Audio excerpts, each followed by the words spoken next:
typically when you're shooting these guns, before you shoot, you always say fire. Hey guys, Brad here with Skyline Construction. Today I'm going to be taking a look at a Hilti product. It is a ramset, the DX2. I think every contractor probably has one of these in their arsenal. I've had this thing for years, and it's just a really great tool to have when you're building walls and you need to attach them to concrete floors, or if you're doing T-track, or not T-track, if you're doing metal stud work, then this is another great tool to have. I think a lot of plumbers and electricians use these in the commercial areas just because they need to attach cabling, brackets, all types of stuff to concrete, whereas in the residential area we rarely need to use these, but when we do, they're good to have. So you don't, in residential, you don't need to have the fancier ones that have like the automatic clips, the battery operated ones, all that kind of stuff, just because you're not really attaching to concrete that often. So for a few shots, the cheaper model, the DX2, is definitely the way to go. Like I said, I only use this a few times a year, and typically if we're doing basements, we're either gluing them to the floor because there's hydronic heating, or if we are attaching the wood to the floor, then I'm typically using some sort of bolt or screw. The reason being is I find these typically blow the concrete up, especially old concrete. The older concrete is, the harder it is. So I've just found over the years, I really only like using this if I have to, or if I need to attach, let's say, some strapping or some sort of fastener to a concrete wall or a ceiling, then I would pull out the Hilti. So I have a paving stone, which should be interesting. We're going to shoot into that and see what happens.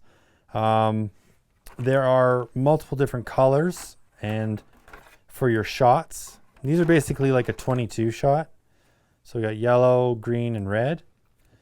The red is the most powerful, and it's typically what I use all the time.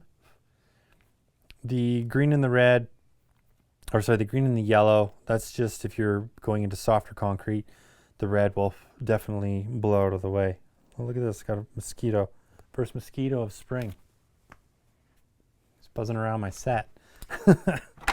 So we'll use the red today because I know this brick is going to be hard. And I think, what should we fire into it? Let's try some of these little guys.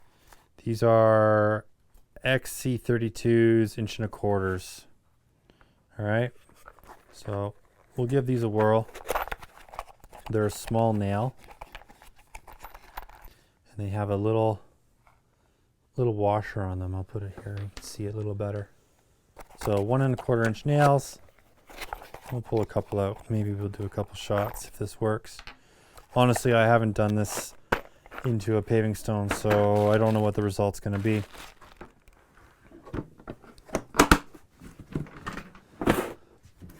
So I've just got one of these old paving stones from my yard. And the way this gun works is you put the shots in the bottom and just pull them up like that. And then you put a nail in the front like so. I never really like to use my finger to push it in. I always just sort of push it in with the ground like that, or a piece of wood. Now you definitely want to be wearing protection with this. This is essentially a gun. It's not gonna shoot unless you depress this nozzle, but it's got a 22 caliber shot in here. So it's got gunpowder essentially. So what you want to do is make sure you're wearing your eyes and ears 100%. So let's do that.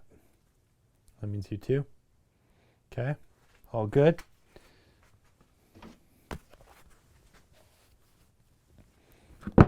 So typically when you're shooting these guns, before you shoot, you always say fire.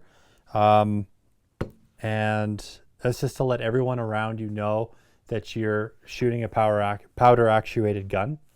So here we go. Fire.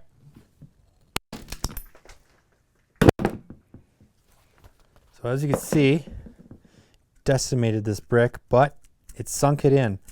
And this type of nail, we use these for attaching typically metal to to concrete. So when it shoots in, this washer will slide up the nail and it'll press against the metal and your concrete. So this kind of blew it apart. I can pick this out a little bit, but you can see it's in there. And then to cock the gun, there's no nail in it right now, so you have to pull it forward, pull it back, and you're ready to go again. And then you load it and you're good. Now if you're not using it, make sure you pull the shots out, just because you don't want someone accidentally fooling around with this thing. So this is why I don't like to use this gun when attaching bottom plates to a floor, because sometimes you'll get this massive blowout, and what it does is it can actually shift your bottom plate over. You get all this concrete up underneath the bottom plate.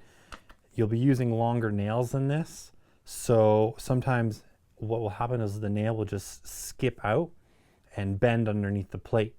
And I found over the years, my old boss, when I was working years and years ago, he always loved using his ramset, but I switched over and I started using bolts, just wedge anchors basically.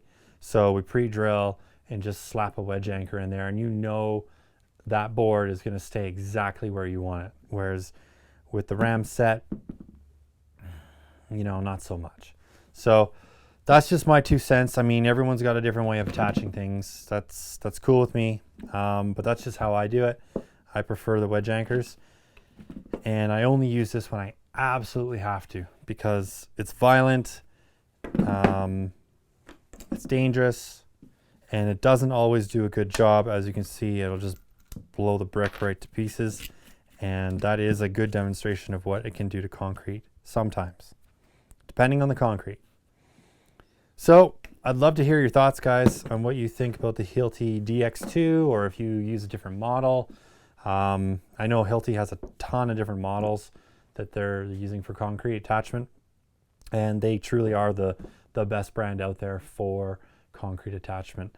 They're just in a level of their own. But yeah, leave your comments. I'd love to hear them. Make sure you hit that like button, subscribe. Till next time, keep on crushing it, and we'll catch you later.